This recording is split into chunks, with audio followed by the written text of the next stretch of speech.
अस्सलाम वालेकुम स्टूडेंट्स। आज हमारा लास्ट लेक्चर है कार्बोहाइड्रेट्स के हवाले से। पहले हमने फर्स्ट पार्ट में क्या पढ़ा, मोनोसैकराइड्स। कल हमने ओलिगोसैकराइड्स को स्टडी किया था। Today we will study last type of carbohydrates known as polysaccharide. तो बिस्मिल्लाह बढ़ते हैं अपने लेक्चर की तरफ। बिस्मिल्लाहिर्रहमानिर्रहीम। पॉलीसैकराइड्स। अब यहाँ पे हमने देखना है पहले नंबर पे स्टेप दर स्टेप। पहले नंबर पे हम देखेंगे इसकी डेफिनेशन। जब हम इसकी डेफिनेशन की बात करते हैं, ओलिगोसैकराइड में क्या था, 2 to 10 मोनोसैकराइड यूनिट्स मिलते हैं और एक ओलिगोसैकराइड बन जाता है। ठीक है जी। लेकिन इसमें लातदाद so on numbers of monosaccharides मिलते हैं, गैदर होते जाते हैं, लिंकेज होती जाती है और क्या बनता है, oligosaccharide. That is the complex of monosaccharides. तो बायोलॉजिकली इनकी क्या डेफिनेशन है, हम इसकी तरफ बढ़ते हैं। When large number of monosaccharides linked together, क्या ये रहा है कि जब लार्ज नंबर ऑफ मोनोसैकराइड एक दूसरे के साथ जुड़ जाते हैं, लेकिन वो कौन सी बॉन्डिंग है, वो कौन सी लिंकेज है, by glycosidic linkage. Glycosidic linkage. अब ग्लाइकोसिडिक लिंकेज क्या है, मैंने आपको बताया था,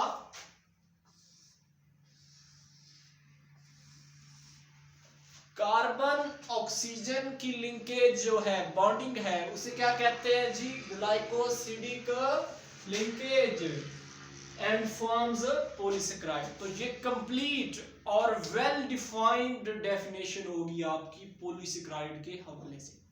ठीक है। अब नेक्स्ट इसकी डिटेल की तरफ जाते हैं। तो मेन कैरेक्टर्स ऑफ पॉलीसैकराइड क्या है, मेन कैरेक्टर्स क्या हैं। मोनोसैकराइड स्वीटर इन टेस्ट थे, ओलिगोसैकराइड लेस स्वीट थे। अब यहाँ पे जो चीजें हैं, इनमें जो चीजें शामिल हैं, या पॉलीसैकराइड होल की हम बात कर लें, दीज आर टेस्टलेस, बेज़ायका है। ठीक है, बेज़ायका एक कैरेक्टर ये हो गया। दूसरे नंबर पे polysaccharides are mostly sparingly soluble in water. Sparingly होता है मुश्किल से हल होना। तो ये पानी के अंदर मुश्किल से हल क्यों होते हैं, वजह क्या है, वजह ये है कि दैट आर नॉन पोलर। इनकी नॉन पोलैरिटी वाला जो करैक्टर है, ये हायर बिल्ड है, ये इजीली पानी में इक्वा मीडियम में ये सोलुबल नहीं होते, इसलिए इन्हें कहा जाता है स्प्रैंगली सोलुबल इन वाटर। अब इसके थर्ड मेजर करैक्टर की तरफ जाते हैं। यूजुअली ब्रांच्ड और अनब्रांच्ड। ब्रांच्ड फॉर्म में भी ये पाए जा सकते हैं।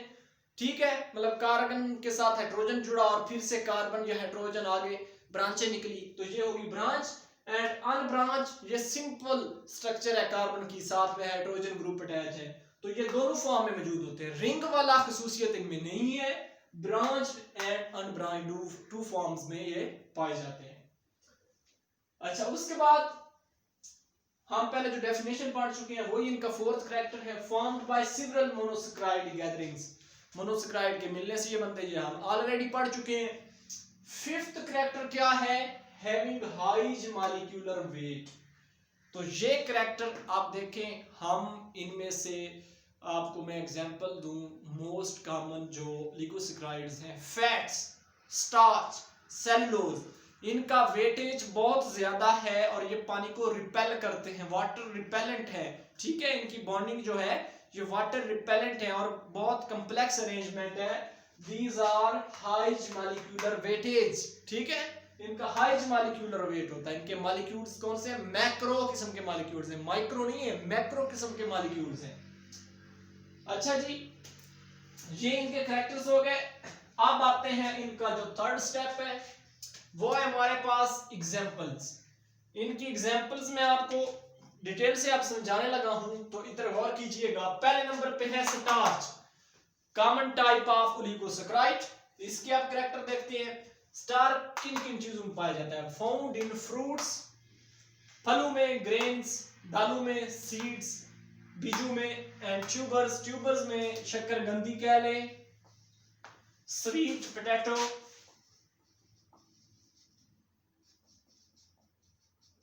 स्वीट पोटैटो शक्करकंदी है जिसे आप बड़े शौक से खाते हैं, ठीक है, ये वही है।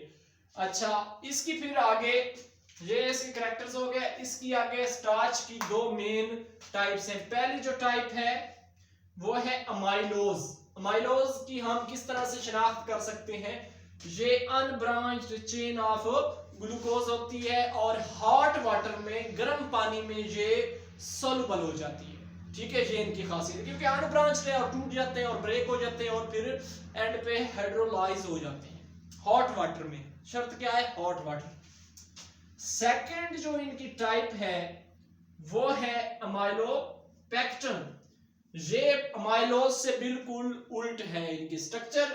These are branch chain of glucose. ये तो सख्त हॉट किस्म के पानी में भी वाटर में हाइड्रोलाइज टूटते नहीं है और सोलुबल नहीं होते, क्योंकि इनका नॉन पोलर कलेक्टर बड़ा स्ट्रॉन्ग है, ठीक है। अच्छा, अब हम स्टार्च की स्ट्रक्चर देखेंगे, इनकी किस तरह से अरेंजमेंट होती है। यहां पे मैंने इसके सिर्फ 3 मॉलिक्यूल्स स्टार्च के बनाए हैं, ये नहीं सॉरी 3 इनके सेक्शंस बनाए हैं स्टार्च के, है तो यहां तक 1, यहां तक 2 और यहां तक 3। यहां मैंने आपको बता भी दिया है, वाजे कर दिया, ये लाइंस डॉट्स लाइंस लगा के इसकी वजाहत कर दी है। तो यहाँ पे CH2 के साथ हाइड्रोक्सिल ग्रुप यहाँ पे फ्रंट पे, साफ ज़ाहिर है नीचे यहाँ क्या होगा, हाइड्रोजन होगा। यहाँ हाइड्रोक्सिल है तो फिर यहाँ हाइड्रोजन होगा, यहाँ नीचे हाइड्रोजन हाइड्रोजन। तो इस तरह से ये अरेंजमेंट होती है, ठीक है। और यहाँ पे भी हाइड्रोजन हाइड्रोजन हाइड्रोजन फिर से हाइड्रोजन। तो इस तरह से ये अरेंजमेंट होती है और क्या बनता है, एक स्टार्च मॉलिक्यूल बनता है। और इधर सो ऑन एंड इधर सो ऑन, हजारों और लाखों की तादाद में ये मॉलिक्यूल्स ग्लूकोज के इस तरह से मिलते जाते हैं और क्या बनता है जी, प्रोडक्ट स्टार्च। मतलब ये इनकी कंप्लेक्स अरेंजमेंट है। अब सेकंड जो एग्जांपल है वो हमारे पास है ग्लाइकोजन। तो ग्लाइकोजन, ये हम पौधों की बात कर रहे थे, स्टार्च किस में पाया जाता है, पौधों में। ग्लाइकोजन किन में पाया जाता है, जानदारों में पाया जाता है। जानदारों में कौन से जानदार, एनिमल्स, जितने भी छुपाए दोपाए वगैरह हैं। एनिमल स्टार्च इसे कहते हैं, कॉमनली स्टोरेज कंपाउंड है एनिमल्स का।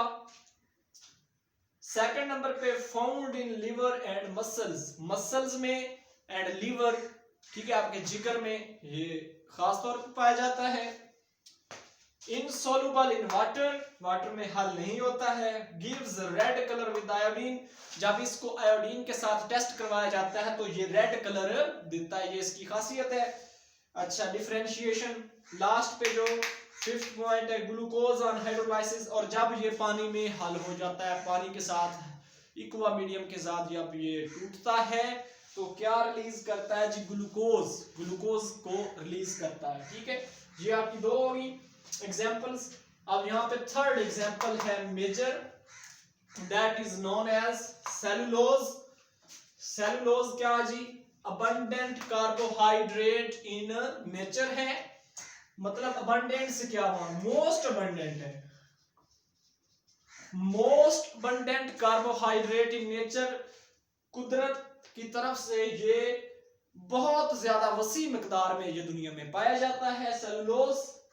अब इसकी स्ट्रक्चर की बात करें तो स्ट्रक्चर इनकी बाकी सब कुछ सेम है, लेकिन जो हाइड्रोक्सिल ग्रुप का CH2 के साथ अरेंजमेंट है वो इनवर्स है।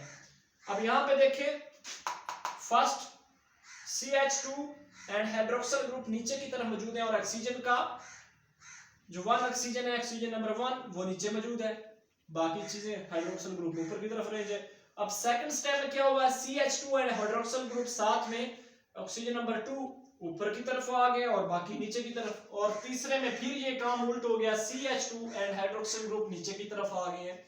तो ये भी लातादाद इस तरह की, ये तो मैंने आपको समझाने के लिए किया है, तो ये तो व्हाइट बोर्ड फाड़ दे तो फिर भी ये क्या नाम है, फार्मूला मुकम्मल कंप्लीट नहीं होगा।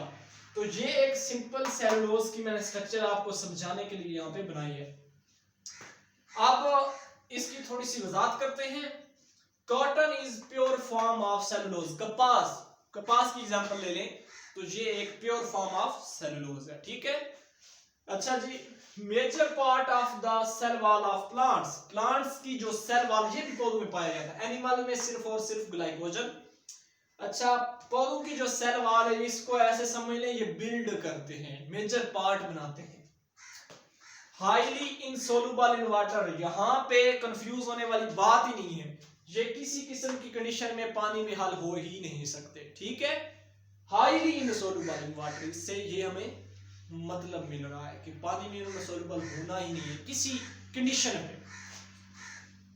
Yields glucose molecules on hydrolysis, और ये भाई जब टूटते हैं तो क्या यील्ड करते हैं, ये भी ग्लूकोज मॉलिक्यूल्स को यील्ड करते हैं। मतलब यहाँ से टूटा, ये ग्लूकोज मॉलिक्यूल लेदा, सेकंड लेदा और थर्ड लेदा, तो ग्लूकोज यील्ड हो जाता है। और लास्ट पे can't be digested by humans, cannot be digested by humans, तो साग की एग्जांपल ले ले, ठीक है। ये ह्यूमंस के पेट में डाइजेस्ट नहीं हो सकता, लेकिन एक इनकी खासियत है, एनिमल्स जब ये चारा वगैरह की फसल को खाते हैं तो उनके अंदर इसके लिए हाइड्रोलेज एंजाइम मौजूद है, वो इस सेलुलोज को डाइजेस्ट करते हैं और खुराक के तौर पर इस्तेमाल हो जाती है। लेकिन ये ह्यूमंस में क्या नाम है, डाइजेस्ट नहीं हो सकते बतौर खुराक।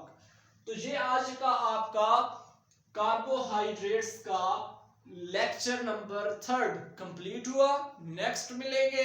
मेरे चैनल को लाइक, सब्सक्राइब और कमेंट्स देना ना भूलिएगा। बड़ी मेहनत से आपके लिए लेक्चर बनाते हैं, ठीक है। तो लाइक भी किया जाएगा और आगे शेयर भी किया जाएगा ताकि आगे और लोगों को भी फायदा हो चुके। अल्लाह हाफिज।